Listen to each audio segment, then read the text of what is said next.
Thank you guys for joining in, and welcome back to an awesome, informative stream on Bro Sanchez TV. Today, as promised, we have Fritz Springmeier, who is the author of Bloodlines of the Illuminati. And as the description say, Fritz laid the foundation for what we call, quote unquote, Illuminati conspiracies today. I don't like the word conspiracy, but he was popular during the early 90s, and some even say it was him who inspired, rappers such as Tupac, Illuminati's rhetoric and conversation. I would kind of agree with that. I was talking to Vinny about it, and it makes perfect sense. But guys, basically, all things Illuminati, right? This is the guy right here. And it's just an honor to have him here because I've been talking about the Illuminati for years, and I'm now realizing that a lot of my dialogue and things that I say about the Illuminati actually come from Fritz Springmeier. And with no further ado, I just want to let him go ahead and come on and introduce himself and clap it up for him, everybody. Drop the bombs in the chat room and all of that good stuff. Thank you so much. And it's such a privilege to come on here. And the audience doesn't realize, hello, all you listeners out there, but my last half a dozen interviews like this have been real struggles because the platforms that you try to use just have not worked. We finally got something to work here. I'm sorry you can't see my face, but I wanted to introduce myself and my work to you because I know some of you know me, but a lot of you don't. And I started publicly exposing the world order in 1990. And in 1991, I came out with this massive book called Be Wise as Serpents, and it was exposing the system of systems. They create systems. So they have like a medical system that's controlled, and they have an educational system that they control, and they have the mass media, mainstream media that they control. They have the financial system, with all of its different components that they control. So all these different aspects of our life are systems, and it's a system of systems. And the Be Wise as Serpents book especially focused in on how all these organized religions have been co-opted, are being controlled from behind the scenes. And I named hundreds and hundreds of names and the methods that they do and how money is funneled and on and on. And so that was a massive work. And then that was the start of a 7-part series of books on the Illuminati. That was what I followed it with the Who, the Bloodlines of the Illuminati book, and then I followed that with 3 books on the trauma-based mind control, and only 2 of those are in print, but they're both massive. The first one's the Formula book, and then its sequel, Deeper Insights. And some of you know of this trauma-based mind control, total mind control, under its CIA name, MK Ultra. It was also called Monarch Mind Control. Well, there's a pun there.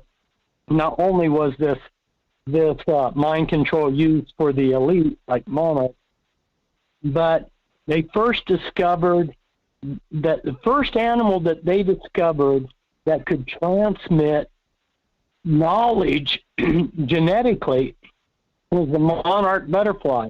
Because you'll have a monarch butterfly, for instance, that starts out in Ontario, Canada, and it flies thousands of miles down into Central America. And all the knowledge of how to do that, then they take different paths. Not all flocks of butterflies go the same route. But that knowledge will be passed from parent to child. And that was their first real evidence that that knowledge can be passed that way. And that was important for the mind control.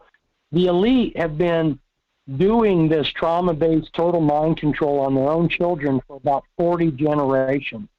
And that's one of the reasons why it worked, was they were passing the ability to dissociate and become a multiple personality from generation to generation. It's really insanity breeding insanity. And so if you understand the bloodlines, you'll understand why we got George Bush Sr. and Jr. as our president.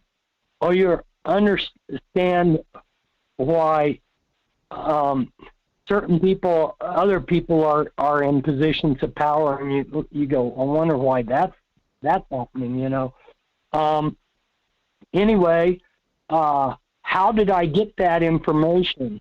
Well, I had done thousands of hours of research into the Illuminati, and I got my big break in 1991 when a friend of mine who knew about my research, he was walking by 4 women, and he heard them say the word Illuminati. And he's a people person, so he turned and excitedly said, well, hey, if you're interested in the Illuminati, you need to talk to my friend, Fritz Springmeier. So they did, but it turns out that these women were in the Illuminati. They were Illuminati members. They had been teamed together, and they were trying to get out, and they were a support team helping each other get out of the Illuminati. And so once I met them, now I could understand the Illuminati from the inside. For all this time, I'd been researching, I'd been on the outside looking in, and now I had inside information. There were 2 things that they told me were important. One was the bloodline, and the other one was this total mind control. And so then the first time we sat down, I had a computer printout of these powerful families like the Rockefellers, Rothschilds, the Russells. I said, would you circle the top 13? Because I knew the Illuminati had themselves elevated 13 to the top, and they circled those. And that's what got me started writing articles that then became the book, Bloodlines of the Illuminati. There's more bloodlines than just those 13, but like one of the most powerful ones is the Merovingian. And some of you may have heard of the Merovingians in other places. There's a number of books that are written about them. One is a trilogy by a trilogy of authors, Holy Blood, Holy Grail, and then they followed that by the Messianic Legacy, and then the Temple and the Lodge. It's a trilogy of books by a trilogy of authors. That's just one example of books that go into the Merovingians. And the Merovingians are their holy bloodline, because they think that through the Merovingian dynasty that they are descendants of Jesus Christ and Lucifer. Yes, they're Gnostics. And because they're Gnostics, they believe their good deeds must balance their bad deeds. And that's why a lot of these billionaire Illuminati kingpins will be philanthropists. You go to like Who's Who, and you look these people up. What's their occupation listed in Who's Who? Philanthropist. Now, Brother Sanchez, what's a philanthropist? You probably know this. It's somebody who gives money away. That's an occupation? You give money away? That's pretty bizarre as an occupation, but that's what you'll find listed for their occupation. And they're doing that because they believe the good deeds must balance the bad deeds. But generally, the money that they give away is self-serving. It's like they'll give money to Planned Parenthood, or they'll give money to a group of revolutionists, or they'll give money to things that are promoting the Illuminati agenda. So it's not so noble. Now, what I wanted to touch on, or what I want to go into, I should say, here, I'll just give you an overview, Brother Sanchez. I wanted to talk about the hidden hand, and then how all of what's happening now was planned long ago. And I wanted to touch on a couple old prophets, the Vilna Gaon, who was a prophet, and H.G. Wells, who was a prophet, and then William Miller. Then I wanted to talk about how they're going to create a new civil war. Then I wanted to go into how they're destroying the awake community by dialectic. I call it destruction by dialectic. And then I wanted to discuss the digital prison that they're building for us. And then I wanted, if I still have time, to call our listeners, our audience, to do noble deeds,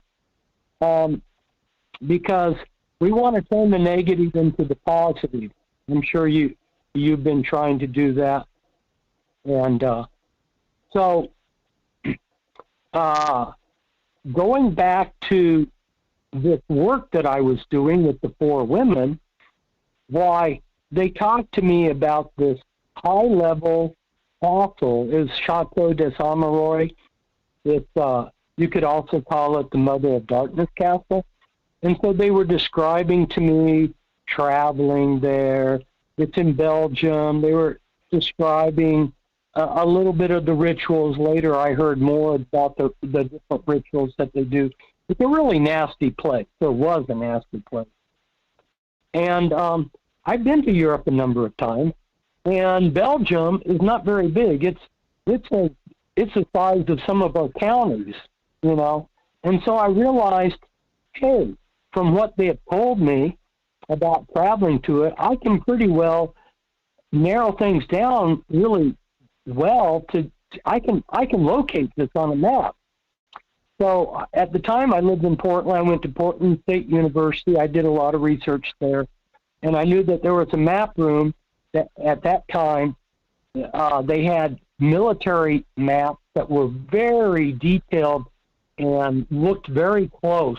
I mean, they were maps that somebody, if you were in war, you could use, and they were very detailed, and it was of the entire world. And I pulled out the map that was in the area that matched the description of their travel time and everything. And there were 3 castles in that area. And so I had a colleague in the Netherlands that I'd worked with, and I said, hey, would you go down and check this area out and see which one of these is the Mother of Darkness Castle? Well, he went down there, and it was such a spooky area, such a scary area. And I mean, he talked to the people in the little town near there, Muno, Belgium. It was really creepy. I mean, that's a whole nother story of all the creepiness. But he was so afraid, all he would do was just drive by and snap a picture of the gate. And it wasn't until a few years later I got a fellow colleague researcher who was braver, who actually went and took a picture of the castle. When I got that picture of this castle, I go, oh my goodness, this castle matches one of the 4 ladies who had been doing artwork of her memories. It matched exactly the castle that she had done from memory. I was like, whoa, this blows me away. So I showed in the Bloodlines of the Illuminati book, on a page that's not numbered in the beginning of the book, I showed that the artwork that she had done of that castle. It was just uncanny how accurate it was. Yeah, so I exposed this castle, and then there was the Dutroux affair in the 90s. I don't know if you guys remember that, but what happened is the people in Belgium discovered that their whole government was just a bunch of Satanists and pedophiles, and so there were a couple large marches where there are 500,000 people that marched in Brussels, and the whole Belgian government was going to collapse and fall down, and they had to do a cover-up just like they did with JFK's assassination. You know how they killed over 100 people in the JFK assassination cover-up?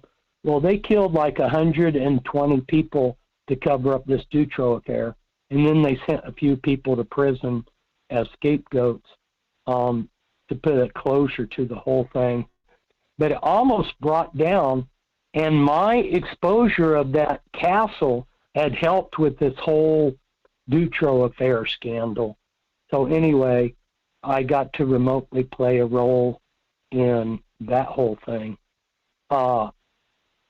So I'm switching now to something that it's really important for our listeners to understand. They may already understand this. I haven't followed your broadcast, Brother Sanchez, and I know you're putting out a lot of good information. So maybe people already understand that the world's a stage. Have you covered something like that in your talk? Yes, sir. Yep, we tracking with you on that. Amen. Okay, so yeah, the world's just a big stage. In fact, what we're watching right now on the world scene it's just a fantastic play. In fact, a lot of the people that we're watching were, like Biden. Well, there's doubles of Biden, there's clones, there's robotoids. I mean, and maybe they're even using high tech to pretend like, it's called, I think, CMI, where they just digitally produce a picture of them. So yeah, they're using all these things to, believe me, this almost 80-year-old guy is not walking around, climbing upstairs with Zelensky and all the rest of this stuff like he's a 50-year-old. This is all being staged. And again, Hillary Clinton, she's got she's got doubles, she's got robotoids of her, and it's all just one big stage. It's all just a play, and we're being played, So there's a hidden hand that over history has been guiding events.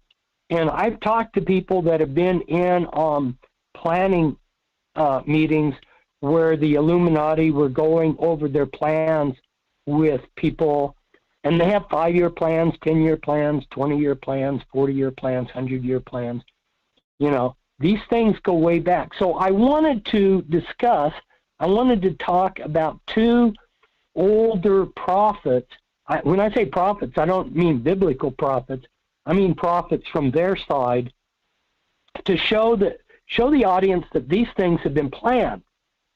So the first person I wanted to talk about, his name's Vilna Gaon. In fact, I'll even spell that out for people. Vilna, Vilna, and then Gaon, Gaon. He lived from 1720 to 1797. Okay, his actual name was Elijah ben Solomon Zalman.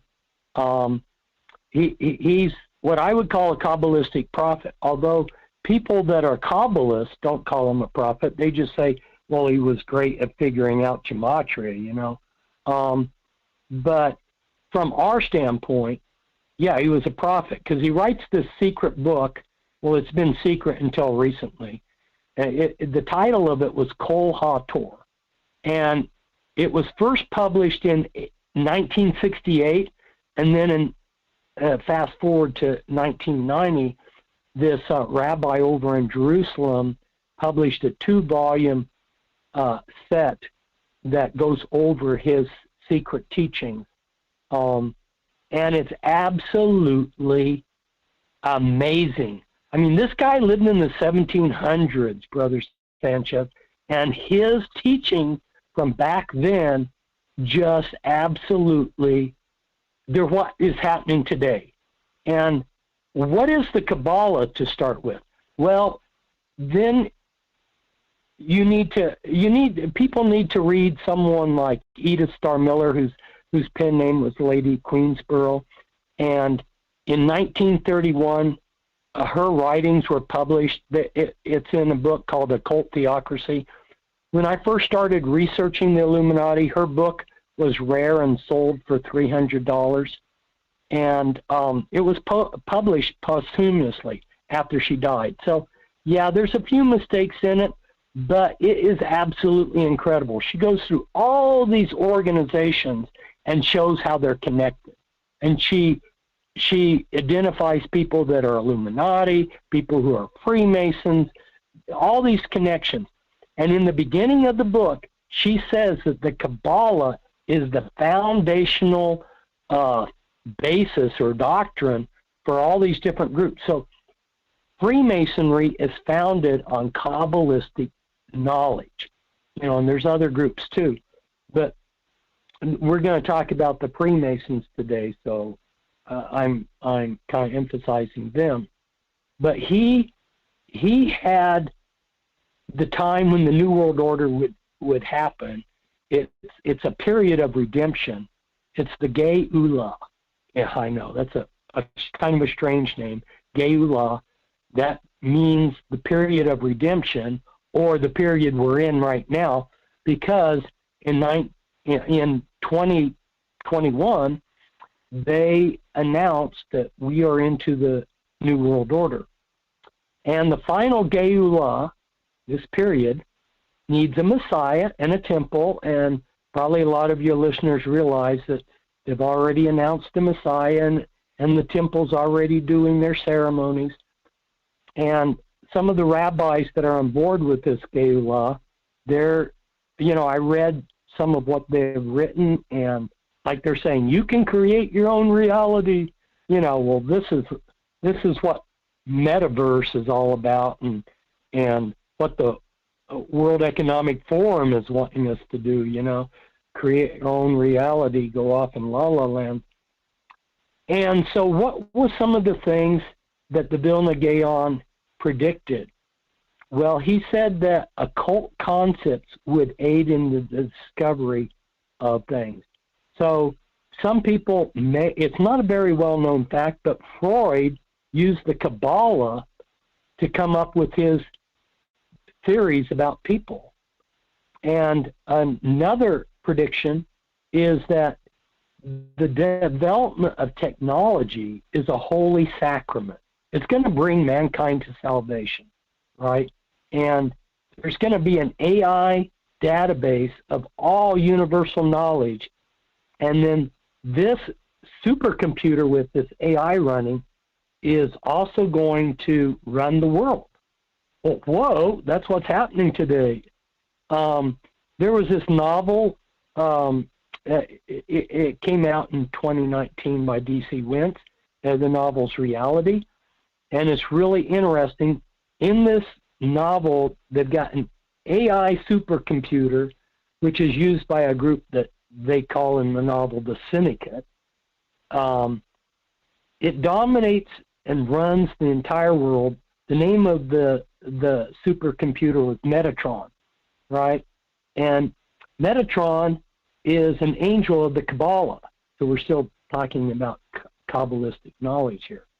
And some other predictions that the Vilna Gaon did, he said there was going to be at the end a Gen X, Gen Y, and a Gen Z, and finally in the transformation of this transformation period of the Geula, there'd be a Gen T.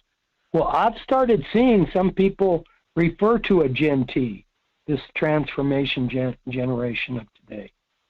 And then another thing that he talked about was a fourth dimension, which is what CERN's all about. So it's like, whoa, it's kind of mind-boggling that something that long ago, these secret societies have been working towards all this time. And so continuing to get into prophecy, there was a man named H.G. Wells. A lot of the listeners out there have probably seen some movies based on his books, H.G. Wells, or maybe they've even read some of his books. And The Supreme Council, the 33rd degree, called them, and I have in my storage unit the actual Masonic magazine, the New Age magazine, where they have an article talking about him being a Masonic prophet. So they look up to him. And H.G. Wells' mentor, by the way, was T.H. Huxley, who was good friends of Darwin. So it's a small group there at the top, you know. Most of us are not, we're left out of this whole process. And so what did this Masonic prophet say was going to happen, you know? Well, he's saying that the world order technocrats are going to direct education and the mass media, which we understand as propaganda. So clear back in 1897, he was challenging intellectuals and teachers. He called on them to propagate a new world faith. And that all wraps up, that all connects with this because they want everybody to have a new world religion. Okay, but what is that new world religion? We'll get to that a little bit. But anyway, some more of his ideas of what would happen in the end times. Money would be done away with. Hey, we're going towards that. We're going to discuss the CBDCs. There'd be a world state, which would be the sole landowner. Hey, that's what the World Economic Forum is pushing. He said big business and big corporations would bring in this new world order. Well, hey, that's what the World Economic Forum's all about. He said that there would be no truth. Well, hey, everybody who's been following this postmodern viewpoint is there is no truth. I went back to college in 2015 and 2016. I'm sitting in a physics class. The teacher comes in, and, you know, he teaches from the front of the class, right? Well, what he started saying had nothing to do with the lesson. He said, there is no truth. You have your truth.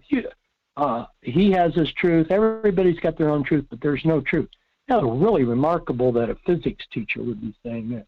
And I looked around the room, and because I had young students, I was much older. You know, I'm old school. And I noticed everybody shaking their heads with him. It's like, I'm the only person in the class that believes in truth. Oh, my goodness.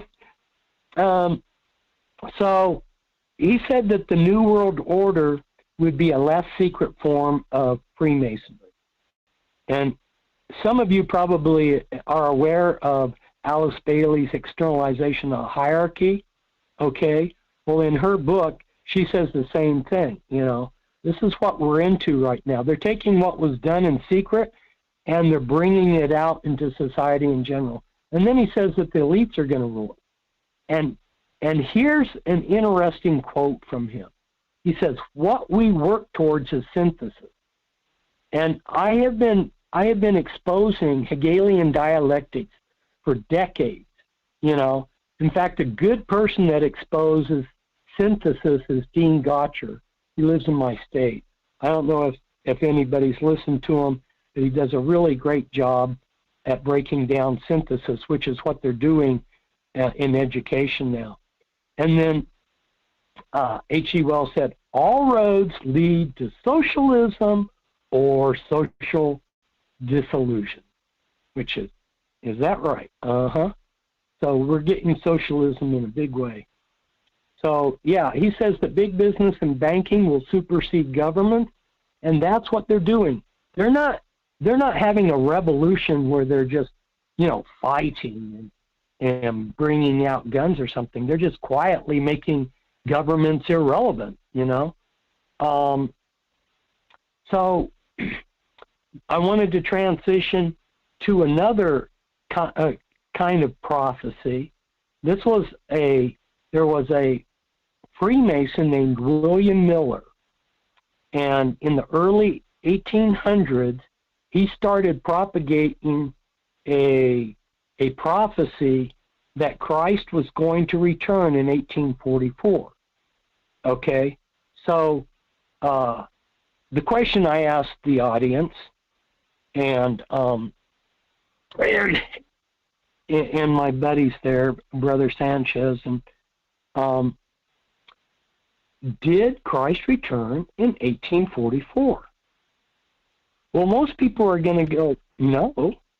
I mean, he didn't return, but actually he did, and I'll explain. As far as United States knew, he didn't. So what William Miller did is he created this Adventist movement, and a couple spin-offs of the Adventist movement are like the Seventh-day Adventists and the Jehovah's Witnesses. The founder of the Jehovah's Witnesses, Charles Taze Russell, was originally an Adventist with a couple Adventist ministers working with them, but then they spun off a long ways away from the Adventist movement. But anyway, what happened in 1844 over in Iran was this little baby was born called the Bab, and he was heralded as the Christ, Jesus Christ. And there was a Freemason. Oh man, it's hard for me to pronounce some of these names. Kirala.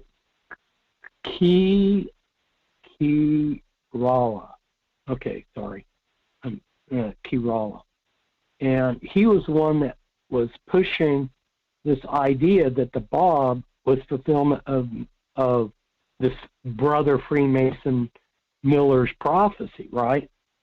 Okay, well, from the Bab came this religion called the Baha'is. And the Baha'is their goal is to set up this universal religion, which is what H.G. Wells was talking about, right? We're going to have a new world faith. And the Baha'is are buddies with the United Nations. The United Nations have invited them in because the United Nations wants to promote this universal religion. Well, okay, so this happens clear over there in Iran. Nobody hears about it. So how does it get over here to the United States? Well, the main Masonic temple in Chicago, they had a Masonic order, a secret society, a secret order within a secret society. It's called the Order of the Magi. And the Order of the Magi brought over the Baha'is so that they could get established in the United States. So I got to expose all of this in doing my research, and I tracked all this down. It hadn't seen the light of day. I got to so ask I was something. really privileged Fritz, are you talking about show like how that? all these different odd pieces all over the world are just like being. Yeah, go ahead. I have a question for you real quick. Can you hear me, Fritz? Yes. Okay, I was going to say, when you're saying that, is that the Benai? Is that like that British Israelism? Like that? Is that what you're No, talking that's about? something else. But the British Israelism was created by the Freemasons, so that's Okay. interesting too. And it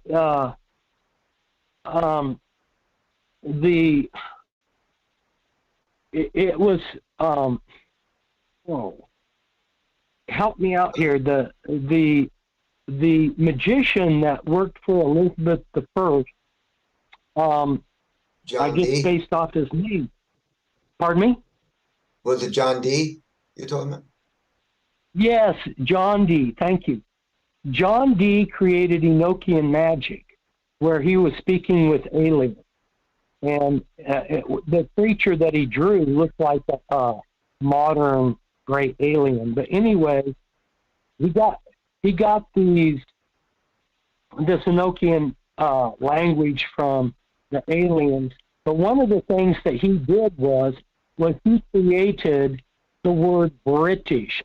He may not have been absolutely the first person to ever say the word British, but he was the one that got it popular. He popularized it. And what is British? Well, Brit means covenant, and Ish means man. In other words, this is British Israelism. Supposedly, the British royalty are the kings and queens of Jerusalem, and on and on. So this could also tie in with that whole thing about the Merovingians and all this blah, blah, blah. So, yeah, good question. Yeah, that was a Masonic creation too. But no, that's not something that the Baha'is teach. But one thing that these people are teaching, and H.G. Wells was a Fabian socialist, right? And probably everybody knows that the Fabian socialist logo was a wolf in sheep's clothing. Well, they believed in a golden age. And so you've got this satanic lodge system out there called the Golden Dawn. That's a pagan idea that we're going to get the golden age coming. So that's what these people are pushing for. That's another name for the New World Order, is this golden age. Well, they're going to make everything, they're going to create a utopia. But if you ask me, what we're seeing is a dystopia. It's this, this is not a utopia I want to live in. In fact, they're making it difficult for any of us to live and survive. So what are the kind of things that they're doing? Well, there were several things that I wanted to warn the listeners about, and one was this new civil war that they're creating, right? So, for instance, Bill Gates, he said political polarization may bring an end to it all, you know. Well, when Bill Gates is prophesying something, Bill Gates is Illuminati, although there's probably different versions of them out there. But anyway, he's an Illuminati member, and he's a nasty person. And when he says that we're going to have a civil war, why, he's not got a crystal ball.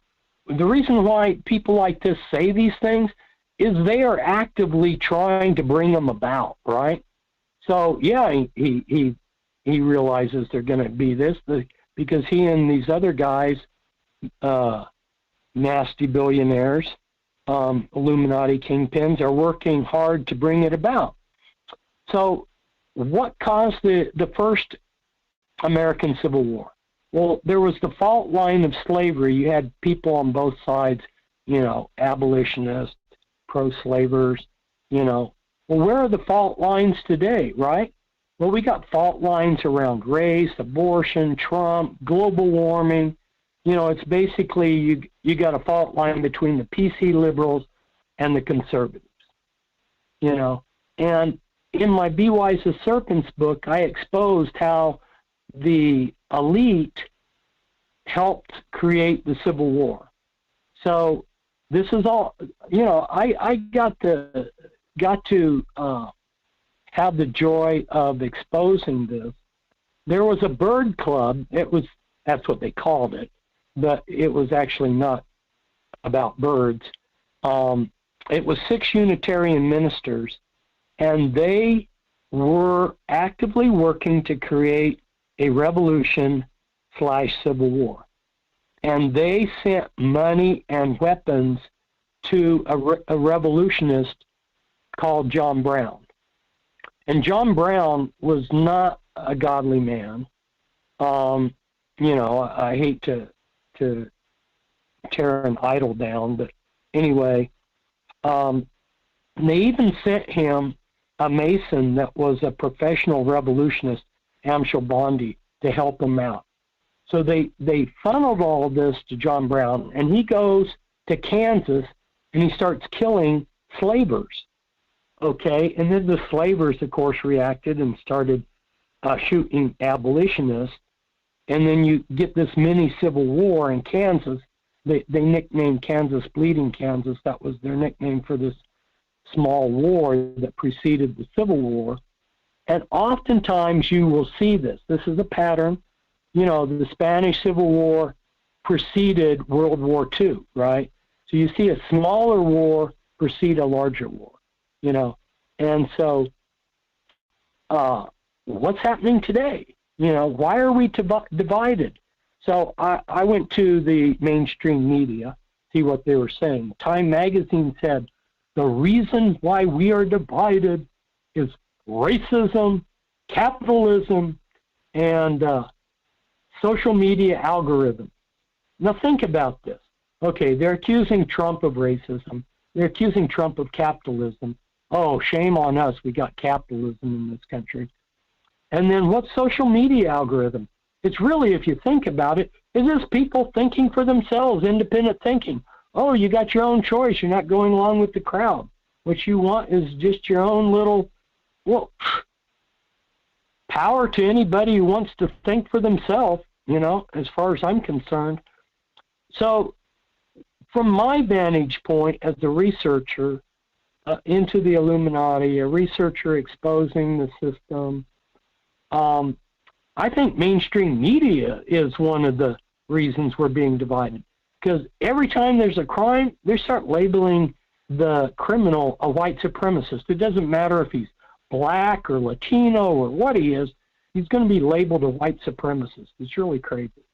And then you got people like George Soros funding Antifa, and then you got these radical socialists like BLM, you know, and I mean, talking about these kind of things like Antifa, you know, the city that's near my house, there was a load of bricks that were delivered to a park, but see, our police out here were on top of it, so there were no riots.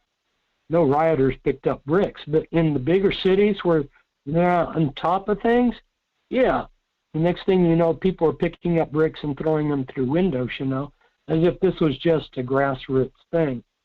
And then another thing that I think is really driving the division is the Federal Reserve. And this is something a lot of people don't realize, but the Federal Reserve is quietly funneling trillions of dollars to the elite. And the way they do it is they put money into specific stocks that they know the elite are holding. And so the elite get wealthy off of this money that the Federal Reserve has funneled to them. So you see the rich getting richer and the poor getting poor, and the middle class just kind of being wiped out. You know, this inflation is helping. They don't want a middle class anyway. You probably a lot of you know that because we have too much independence and mobility, on and on. So anyway, how are they going to implement this civil war? Well, a lot of people are probably not aware of Operation Crimson Mist. That was the operation, that's the operation name that the CIA had that the public knows as the Rwandan genocide. So there's this country over in the middle of Africa called Rwanda, and between 7th April and 15th July 1994, there was this huge genocide. There were two tribes, the Hutus and the Tutsis. And the elite, the CIA, they had been spending years, specifically 5 years, in just agitating these two groups of people, the Hutus and the Tutsis. They were just agitating them, building up rage, you know. And then the catalyst to all of this was the Hutu president of Rwanda. He gets assassinated. So check this out. They know the precise brainwave to elevate you from being enraged to having homicidal rage, you know, to being angry, to being murderously violent, you know. So the CIA had this C-130, and it just made hundreds of passes over the Hutu crowds, sending this brainwave to make them, to turn them, their rage into homicidal rage. And then they just went out and massacred, who knows the exact figure, like 600,000 Tutsi of all different kinds, children, women, men. They didn't care. They weren't picky. any Tutsi there they killed. Well, they can do the same here in this country. They can turn people from who are angry to having a murderously violent homicidal rage, you know, and they can do it through our cell phones. So guys, check this out. In the movie Kingsman: The Secret Service, the senior Kingsman, he triggers these SIM cards in these cell phones, and a whole bunch of people become murderously violent. So you know how they show us what they're going to do in the movie. That's people have caught on to that. Does someone have a question, or shall I go on to what I wanted to talk about next? I can plug in a question real quick before you go on. Something I always wondered about the bloodlines of the Illuminati. There's a rumor that all presidents are related, like all of the people in power being related. Yes, sir. So in the 1990s, I did a genealogy chart showing how the presidents were closely related. And interestingly, the mainstream media did not pick up on that. But a few years later, this young girl, I can't remember her age, like 11 or 12 years old, came out with a genealogy chart showing the presidents related, and she got all kinds of publicity. So if you're somebody exposing the system, you're not going to get any publicity if you're legitimate. Pardon me? I'm just sitting here like I was going to bring that young girl up because I knew that she was probably inspired by you, but it just shows you how they can hijack a grassroots situation and put a face behind it that don't lead back to any kind of legitimate revolution. Right, they're not going to. Yeah, Sorry, I didn't it's hear that. when a little girl does it, but Fritz is putting more than just like I know it was right around Obama. So I think it was about 2007 we're talking about with the little girl. And she was the one pointing out how Obama is related to all these people, to Bush and everybody. And yeah, it's like Fritz is putting all the pieces together. That girl is just like, oh, isn't this funny? You know, even this little girl was able to put it together, which just reassures that Fritz's hard work and everything he's saying is true. Yeah. So the next thing I want to warn the listeners about, and I realize I'm going to step on a few people's toes, but please listen, hear me out on this, people, because it's important for you to hear, okay? Very important. I call it destruction by dialectic.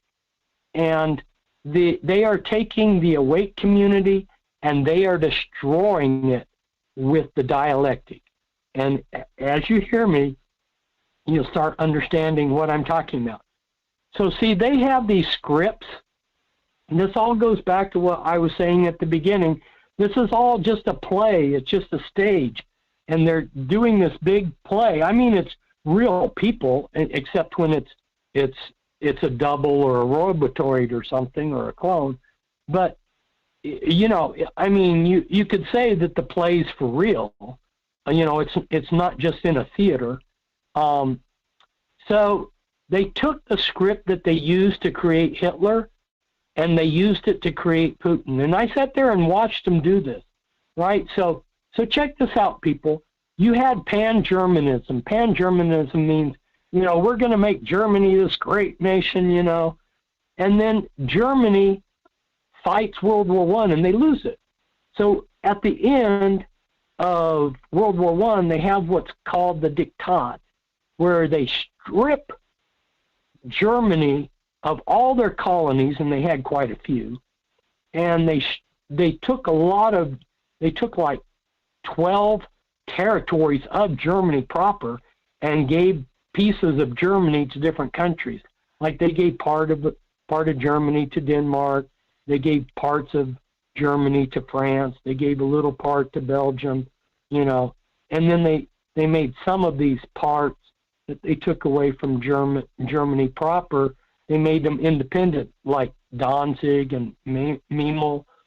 So then after they stripped Germany of all of these parts and colonies, then they bring in this crazy inflation that brings in starvation. And then out of that, you get this strong man, Adolf Hitler, and he comes along with his Mein Kampf. And then the next thing you know, you got this war going on because he's trying to implement his Mein Kampf, right? Well, the very same script. I mean, they might have, when they dusted it off, tweaked it a little bit, but it's so close. It's just basically the same thing. So you got this pan-Russian, this ultra-nationalistic idea of, you know, Russia is the greatest nation in the world, and that was long before Putin. And then Russia loses the Cold War, and then they're stripped. The Eastern Europe was basically colonies of Russia. So they strip all those colonies from Russia, and then they strip territories of Russia. A whole bunch of territories became independent, like the Ukraine, became an independent country. And then the IMF, and the IMF people, that's Illuminati. The people that run the IMF are Illuminati members. I know that as a fact. And the IMF, they put Yeltsin into power, and then they told Yeltsin, you need to do shock therapy for the Russian economy. So after Yeltsin comes into power, he does this shock therapy, which sends Russia into inflation. So like a candy bar that costs like the equivalent, of course they use rubles in Russia, but let's say we were translating that into dollars. A candy bar at the beginning cost $1, okay? But by the time the inflation had taken its effect, it's like $2,000. So it's just crazy. You had elderly people that were starving to death, you know, and I talked to Illuminati kingpins. They thought it was funny. They said they wanted to get rid of those people. So whatever. So then out of that whole mess, you get this strong man, Putin, who's like a Hitler image, you know, and then he's got his own Mein Kampf, which a lot of people haven't heard about, and this really should have been talked about a lot more in mainstream media. There's this book, it's The Third Empire, Russia as It Ought to Be. Oh, backtracking. What did Hitler call his Germany to start with? The Third Reich. What's Reich mean? The Third Empire. So Hitler had his Third Empire. Now Putin's got his Third Empire. I mean, you can't make this stuff up, you know?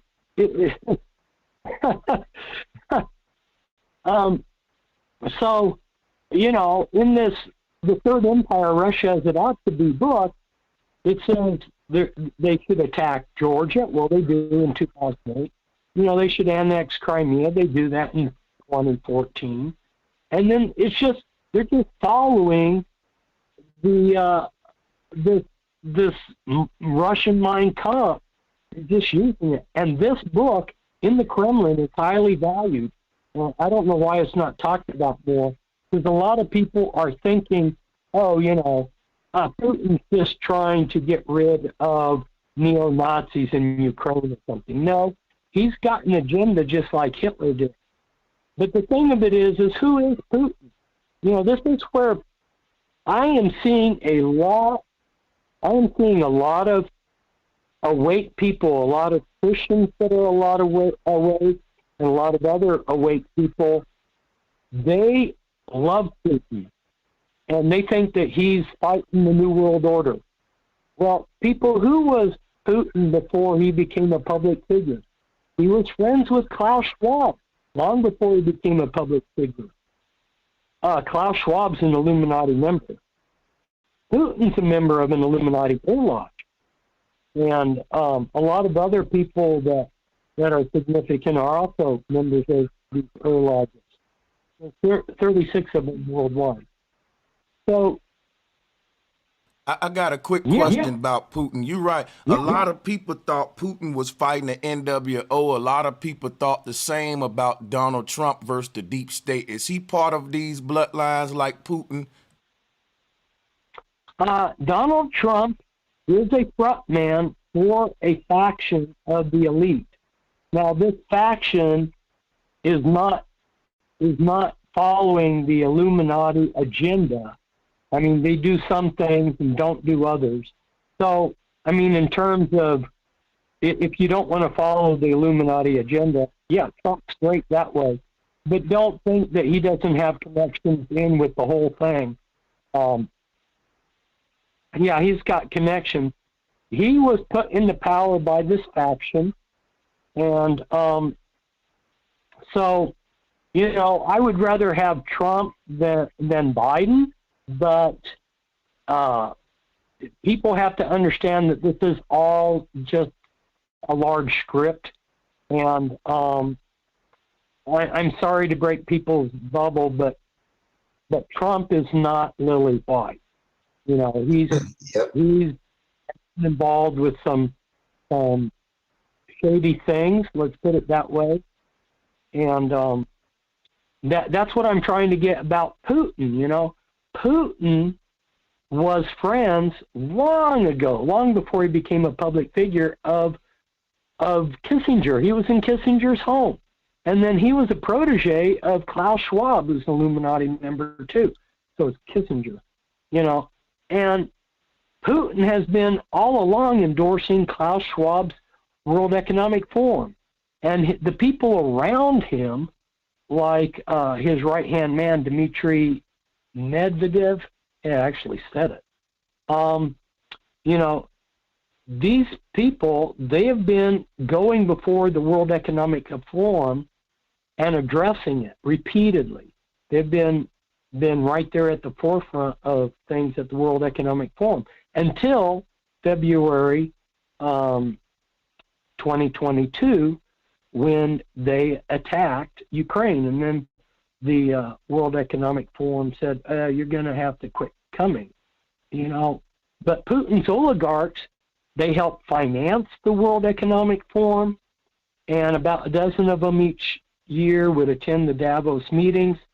You know, Moscow had a World Economic Forum Center that was trying to promote the Fourth Industrial Revolution. Putin's former chief of staff, Sergei Ivanov, he was a member of World Economic Forum. So what does it mean to be a member of World Economic Forum? Well, they charge you, and this is by invitation, but if you want to join, you pay $52,000 to become a member. And then if you want to attend these Davos meetings, which is done by invitation by also, a ticket to enter into the meeting is $19,000. So these people are putting their money where their mouth is, you know. I mean, certainly I wouldn't become, there's no way I would ever become World Economic Forum member. Yeah, so Putin is not the saint. I mean, I can't believe what people are saying about him. Like he's this Christian saint that's fighting the New World Order. Do people realize what Hitler said he was doing? Hitler said that he was fighting the banksters, that he was fighting the Jewish Masonic conspiracy. You know, he was against this world conspiracy, supposedly. And the Japanese that sided with Hitler, although this is not publicized in history very much, if any, the Japanese were constantly saying, we're fighting the Jewish Masonic conspiracy. So, you know, just like Putin supposedly is fighting the world order, while he's totally connected with it, supposedly Hitler was fighting. But if you look at who financed Hitler, people like the Bush family and Wall Street and some of the British aristocracy helped Hitler, the King of England at one point. I mean, yeah, like Hitler wasn't just grassroots people. He had some heavy-duty financing. One of the families that financed him was the Krupp family, and the Krupp family is written about in my Bloodlines of the Illuminati book. So you got this Putin, and people, he's ruling by plunder. Well, he's got a kleptocracy. All of his buddies, these oligarchs, they're just plundering Russia. It's totally amazing. I can't see how people can't see that he's not a good guy. The poor Russian people, they're just being plundered. Oh my goodness. And then he could care less of how many, if he loses 200,000 Russians in Ukraine, he'll just draft another 200,000.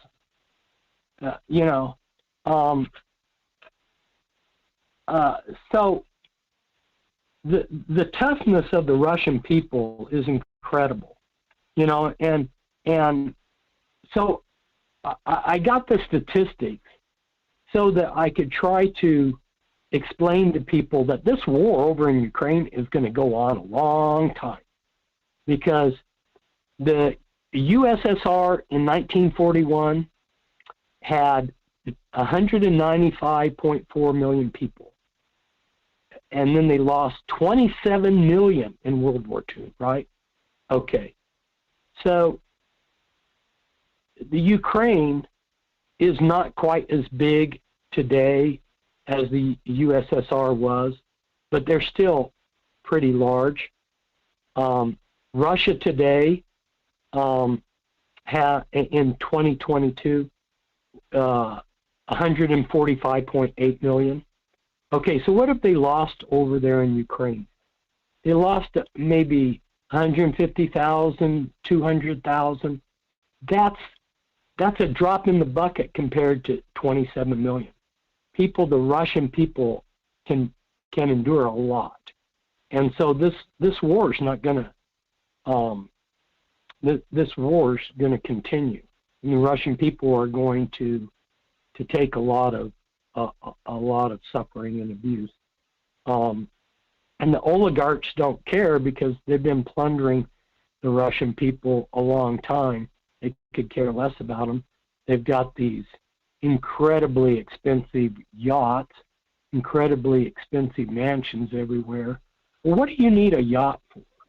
I mean, I asked the audience and Brother Sanchez, what do you need $500,000 yacht or $50 million yacht? What do you need that? I can't even begin to imagine. I'm going to throw out one possibility here. If you want to bugger little boys or maybe bugger little girls, you take these little children that are expendable, you take them out into international waters, and when you get done sexually abusing them, you kill them and toss them into the ocean. Case closed.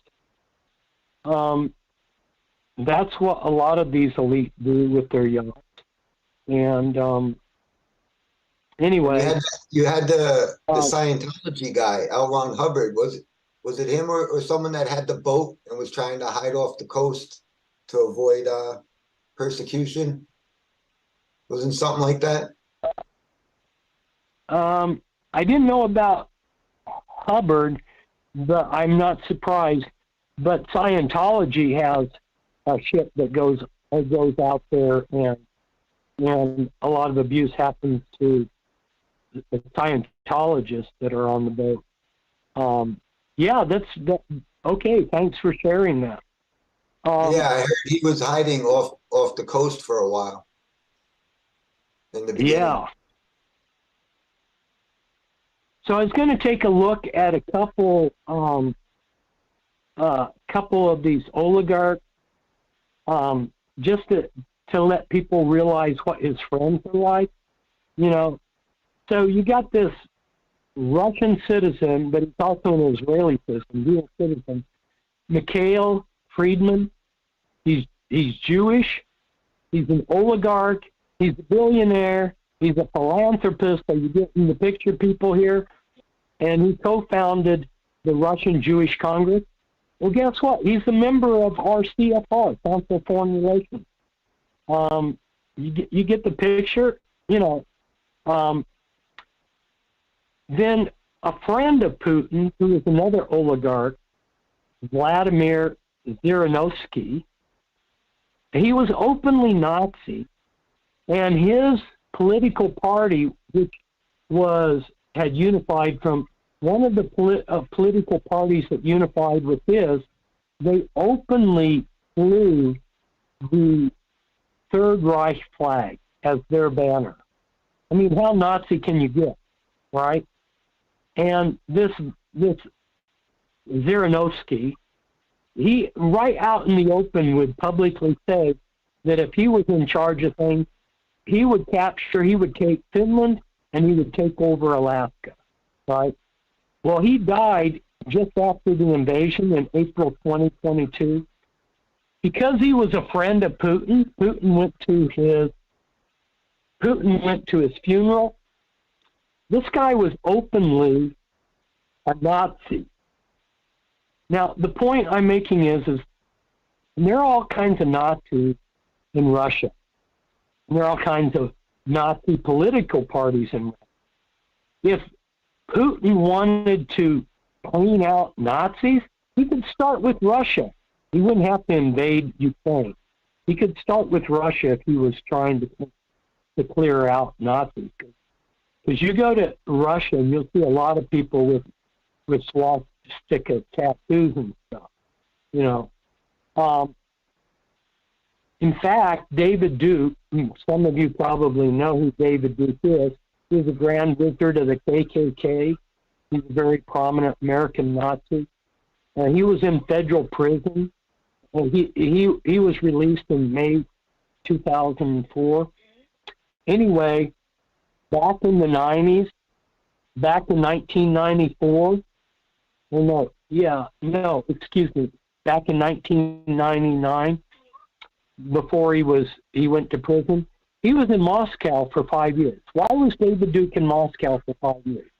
It's because he was buddies with the Russian Nazis. Okay? Now, Putin saying, oh, there's these Nazis in Ukraine. The Azov battalion. Yeah, the Azov battalion is definitely a Nazi unit. And there's a whole history of how they were formed. Who funded this Ukrainian Nazi battalion, the Azov battalion? I think his name was Igor Kolomoisky. Okay, who's Igor Kolomoisky? He was a Israeli Jewish billionaire, also a philanthropist. Are you getting the picture, people? Now, why is a Jew creating a Nazi battalion in Ukraine? You tell me that. I mean, you scratch below the surface and things don't add up, people. Come on. This is all, we're getting a controlled conflict here that's been manufactured. Do you see that? Are you beginning to get the picture that this is all staged? It's all a play?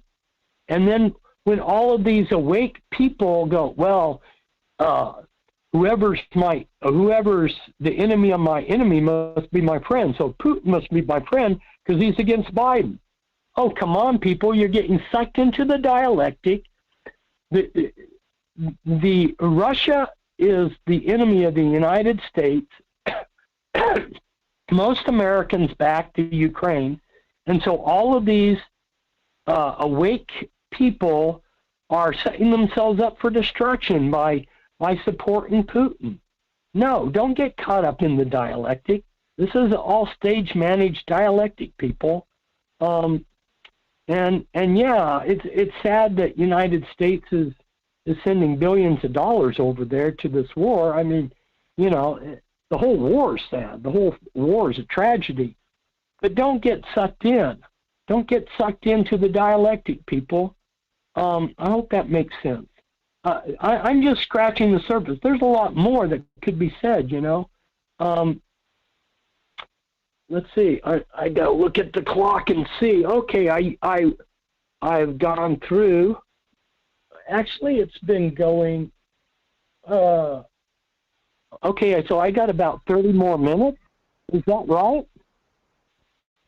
Yeah, you've been going hard. You've been doing real good, Fritz. Oh yeah, this is powerful, and we appreciate you, Fritz. Oh, thank you. That's so kind. Well, I'm glad somebody appreciates me. The New World Order doesn't. That's for sure.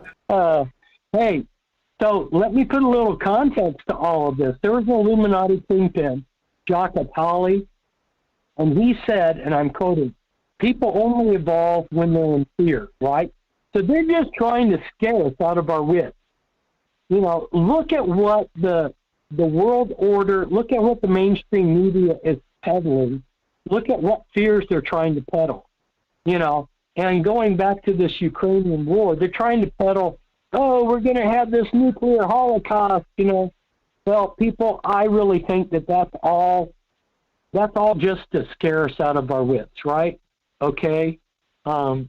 There's not going to be a global nuclear war where everything is just melted in one nuclear holocaust. They're just scaring us out of our wit so that they can move us in the direction that they want us to move in. And they're using fear for a lot of things. And on a number of these shows, I have talked about how in Chinese, the Chinese word for crisis is made up of two characters. One is dangerous and the other one is opportunity. In other words, adversity and hard times teach us, especially God's servants, the deeper things of God, and they present unique opportunities. So I may get to that.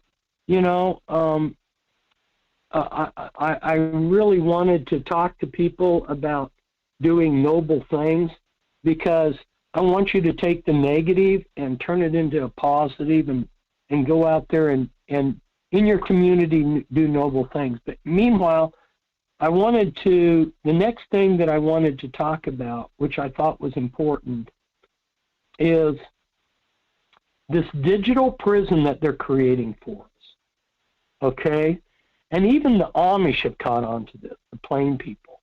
They have a magazine called The Vanguard, and I was so happy that they were catching on to the CBDCs that are being rolled out.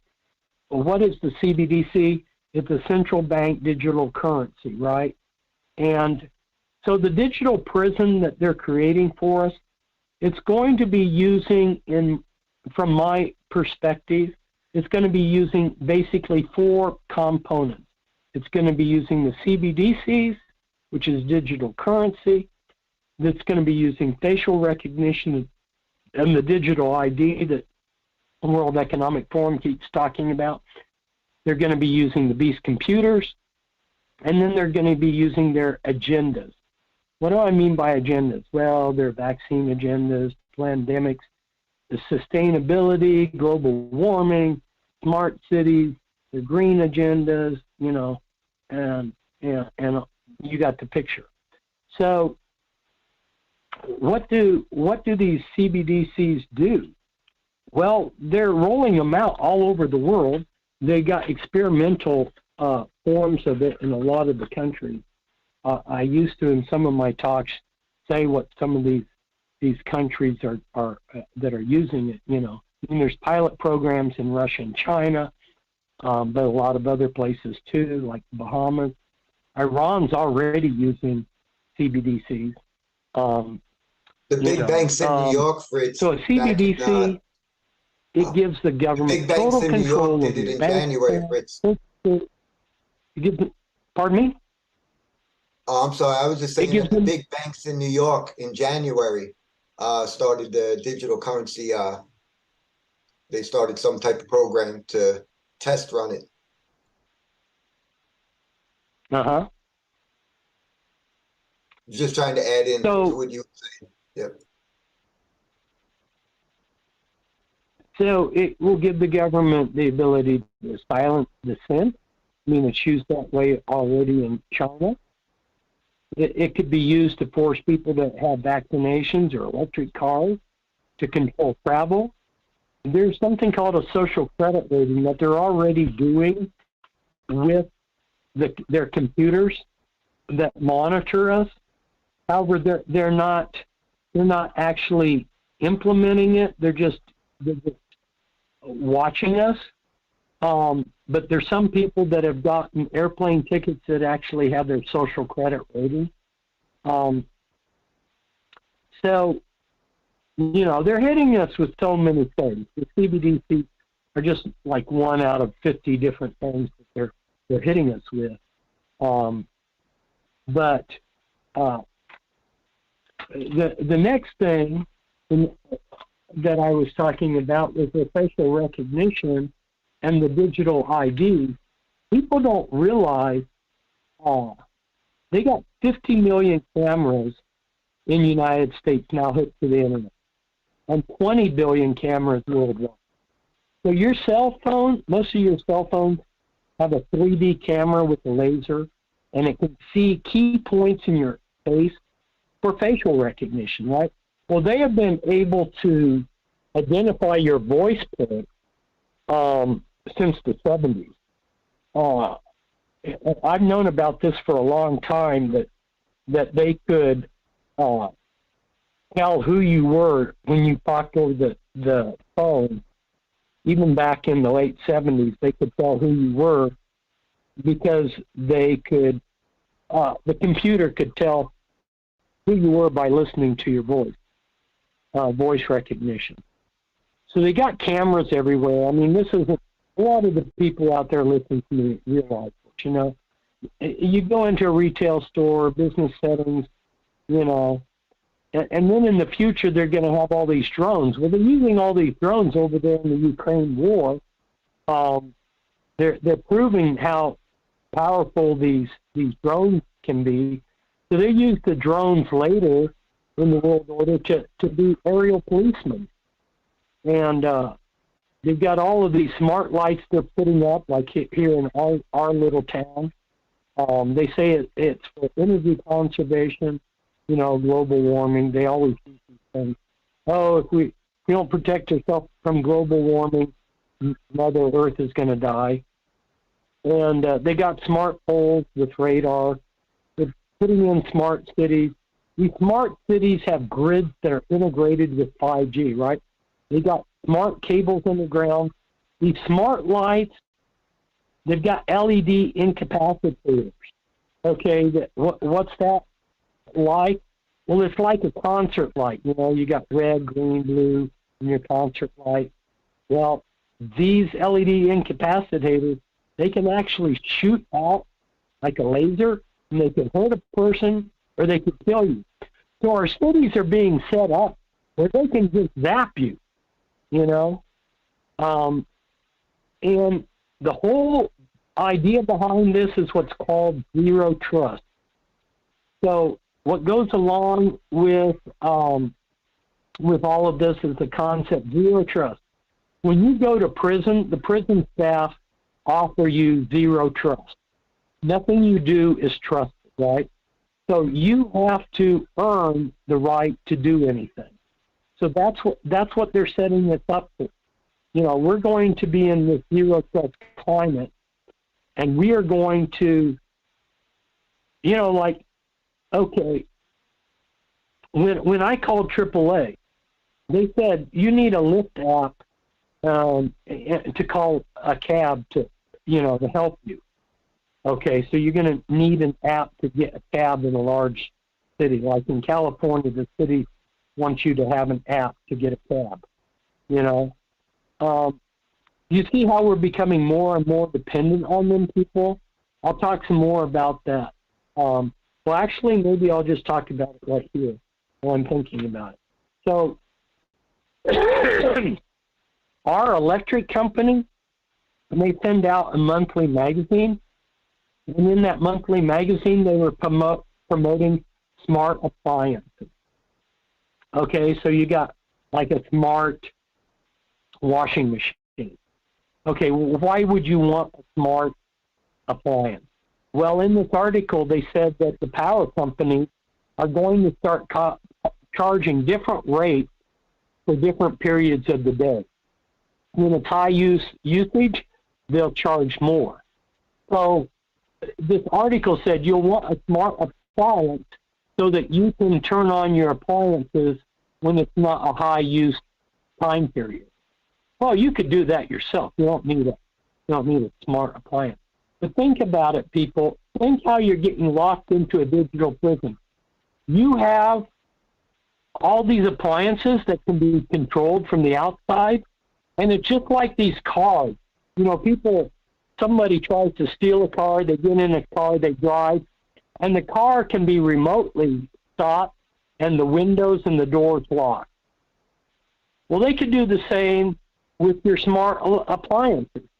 You see how we're being driven to set ourselves up in a digital prison.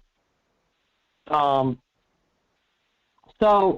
then the beast computers, you know, I mean, what are these beast computers? I've been exposing them for a long time, and they've been increasing the number of them. And these beast computers, basically, they got AI.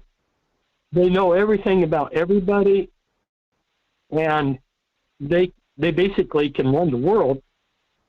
And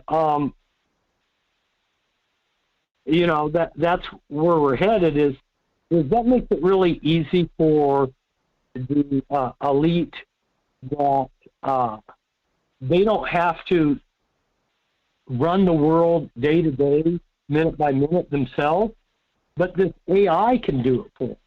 In fact, the AI can do predictive policing. It can anticipate a crime. Now, one of the things that they talked about at Davos, which I've known about for a long time, and that is they've been able to read people's brainwaves. So at Davos this last year, they were talking about how brainwaves can be read. Well, that's nothing new. And they can do that, and then you can have predictive policing. It's called a pre-crime. You know, the computer can look at your actions and make a potential prediction. You know, you're going to do this, and so you get arrested on a pre-crime just for perhaps wanting to do a crime, not even doing it.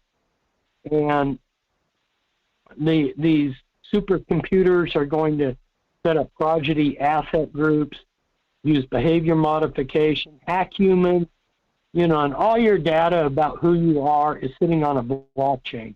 That's another thing that's a big subject I won't go into. But, what's on the blockchains can't be erased. It's there permanently. Let's see. Oh, my goodness. I think I will go into encouraging people to do noble things. You know, bloom where you're planted, people. You know, one of the examples I think is a good example from history was George Washington Carver, you know. And I think every American kid's eating a peanut butter and jelly sandwich, right? So you can thank George Washington Carver for that. And then other people have been inspired by him. So people recently have been inspired by him. So do something noble in your community. And for those that are Christians, you know, I want to read to you a scripture, right? Philippians 4:8. I mean, think of this.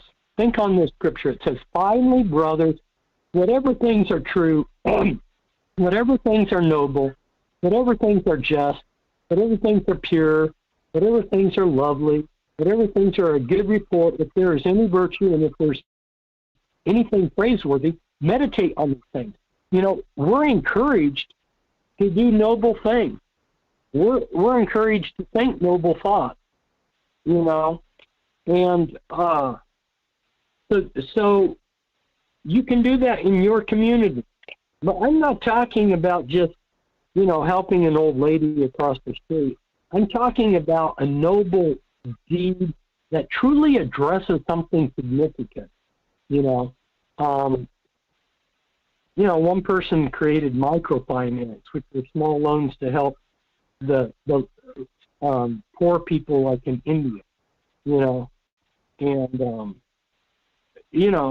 have noble thinking, people, and then match that with noble deeds. And it's a win-win for everybody, because what goes around comes around. And, don't be like the elite that their population control is really genocide. And that's all it is. This is genocide. They want to, it's a question, are there going to be any real people left in a few years? They're trying to make us into cyborgs. They're doing all of this crazy stuff, transhumanism. So anyway, I want to give a little bit of time for the rest of you all to talk or ask questions. So I'm just going to be quiet for a minute.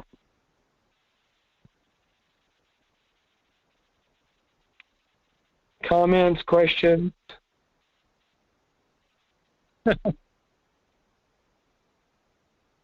People in the chat room, you guys can now go ahead and type your questions in the chat or send them in to the Cash App, however way y'all want to do it. And in the meantime, I'm going to ask questions until y'all get y'all's right. Fritz, you got a biblical background, I see. And one thing that was promised to the saints in the Bible was eternal life. And I see science is trying to play God and cheat death in our time and give the people eternal life. Can you tell us the end goal of the Illuminati, and is this some kind of evil agenda that they're somehow synced with as well? I have known of, I haven't personally met them, but there are a few people around that have lived for centuries. And the Illuminati is able to create a pseudo eternal life, and they're going to move humanity in the right direction by holding this parrot out in front of people like, oh yeah, if you're politically correct, you do the right thing, you become a cyborg, you blah, blah, blah, we'll give you eternal life. It's not a true eternal life, but they are going to try to undercut what God is offering everybody. They do not want, they want to destroy Christianity, true Christianity. They want to destroy a lot of other religions too. And what their end goal is that people would openly worship Lucifer. And that's written in a number of places that are, Albert Pike said that, and a number of, Theosophical Society has said that, that people are going to openly worship Lucifer, which means they have to shut down these other religions. And what a better way to shut down Christianity.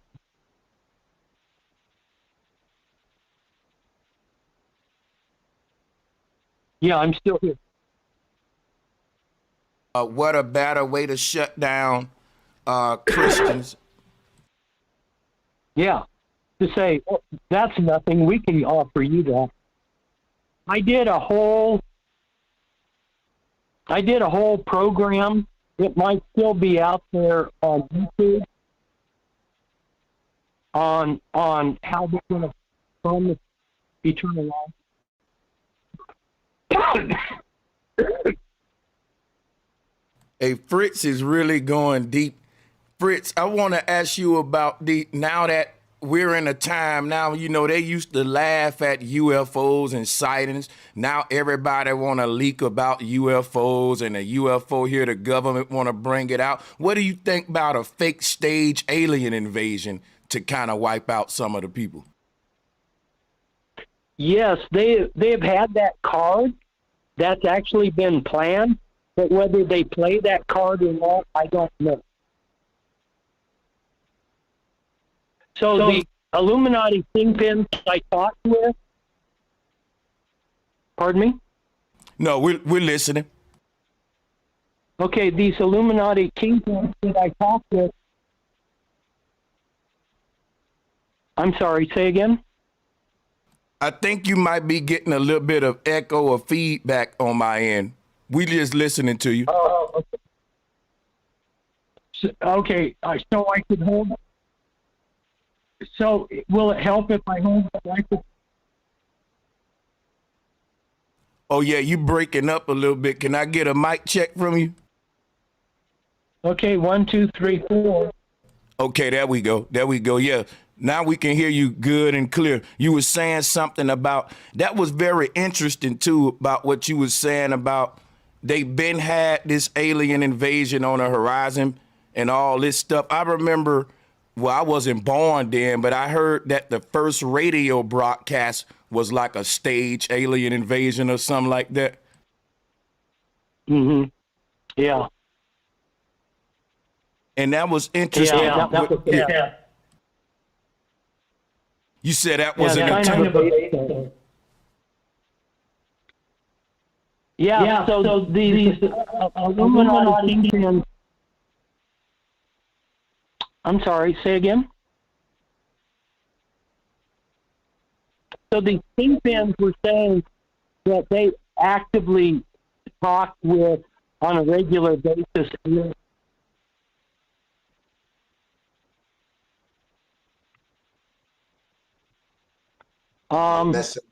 Is the show still going?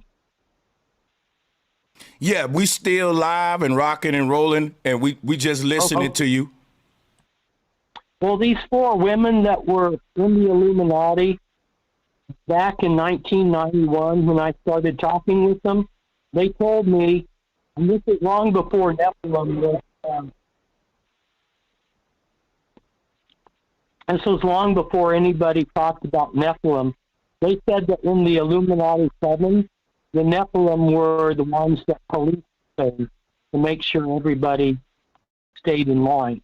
So there was already Nephilim clear back a long time ago.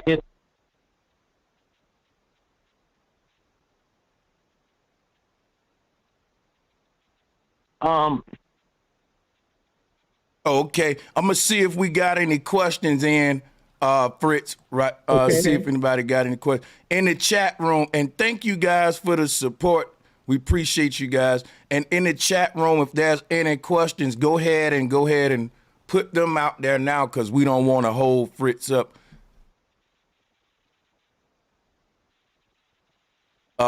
And just while, if they don't have any in the next couple of minutes, then we can go ahead and close out. But I gotta ask you this one here.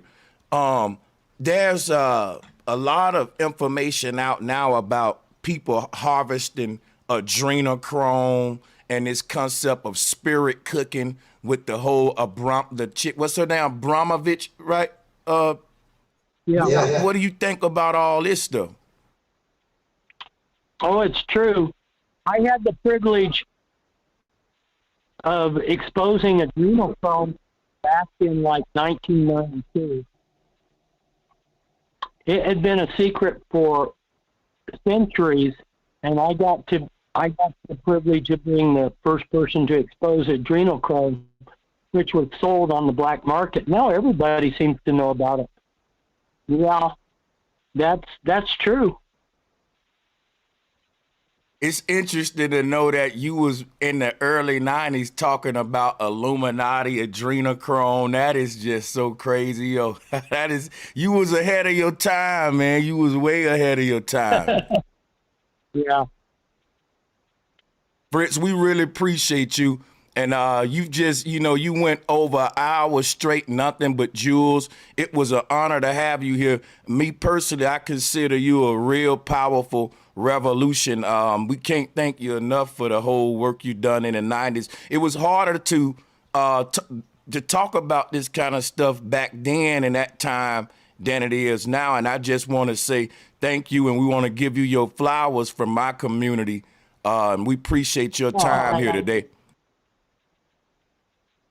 Yeah, they collectively had all of us on the edge of a cliff. Oh, they were They censoring. have all of us on the edge of a cliff and are going to push us off. People are worried. Oh, aren't they going to get mad if we fight against them? Hey, at this point, who cares? Yeah, I mean, that is the mentality that the people need to get as a collective in order for something to really take place. Because, I mean, we all gonna die. And I say, hey, we might as well die for a noble, honorable cause. That's right. Thank you. That's why I respect you, Fritz. And salutes to Vinny, too, for making all this stuff possible. He's a real revolutionary and warrior. And y'all got to quit sleeping on Vinny, because his resume as an OG in this conscious community, it goes back, too. So I want to thank him as well. Thank you, Vinny. No, thank you, Fritz. Thank you, Bro Sanchez. Bro, great questions, by the way. And Fritz, I hope you had fun. I tried to tell him a little bit about your, your podcast, your audience. I think you have, some of the best, smartest conspiracy audience out there. I think you're an amazing host, and I'm so happy that Fritz was able to come here. He's clearly a legend for all of us who have been trying to look into this stuff. And the bloodlines, I think, is a big thing for a lot of people. And again, why Fritz is a legend. And I just want to thank you again, Fritz, so much. And yeah, you went hard. You got so much, knowledge.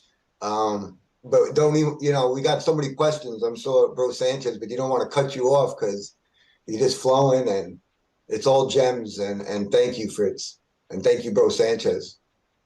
Yeah, and I want to thank both of you guys again. And Fritz, anytime, I would love to have you again, because I can just question you, for hours. I got a whole bunch of them for you, but we want to save some. We know it's not enough time in the day. And I just want to thank everybody in the chat room for coming through, tuning in, for being positive, and you know what I'm saying, having good energy. This was an epic show, and I want to just thank y'all one more time, and we can get on up out of here, guys. Salutes. And listen, guys, everything concerning Fritz is in the video description. I think that I have the right links here. Fritz, do you have an official website I can put and give to them? Got hacked and taken down. My website got hacked and taken down and hasn't been rebuilt yet. It was fintrax.com, but we haven't rebuilt it. It was down last year. We rebuilt it, and then it got hacked and taken down again. So we're going to try to rebuild it stronger. But we haven't done it yet. Okay, I see. Just one more of those attacks from the powers that be from the other side. I get it. And yeah, Fritz, we want to thank you. And you have a nice one. And hopefully we can keep in touch and do this again, because the people really enjoyed you, sir. Oh, great. Thank you, Brother Sanchez, for letting me just talk. Some of the people, they feel like it's their show, and it is your show. But by letting me just talk without interruption, I was able to get a lot more information out. So I really appreciate that. Thanks so much. I appreciate you. That's what I do here. Whenever I invite someone of your caliber on, I got to fall back and listen, because you're the legend, and I'm one of those ones carrying the torch behind you. So, hey, we just all ears. You got 2 ears, 1 mouth, and I learned a lot today, and I appreciate you. Okay, thank you so much. Thank you, sir. Well, you have a good one too. You too. Yep. See you, Fritz. Hey, Benny, you Sanchez, still great there? questions. Oh, okay. Well, call me if you want to talk some more, Benny. I'm All gonna right, leave. Fritz. Thank you, man. Thank you. God bless. Goodbye.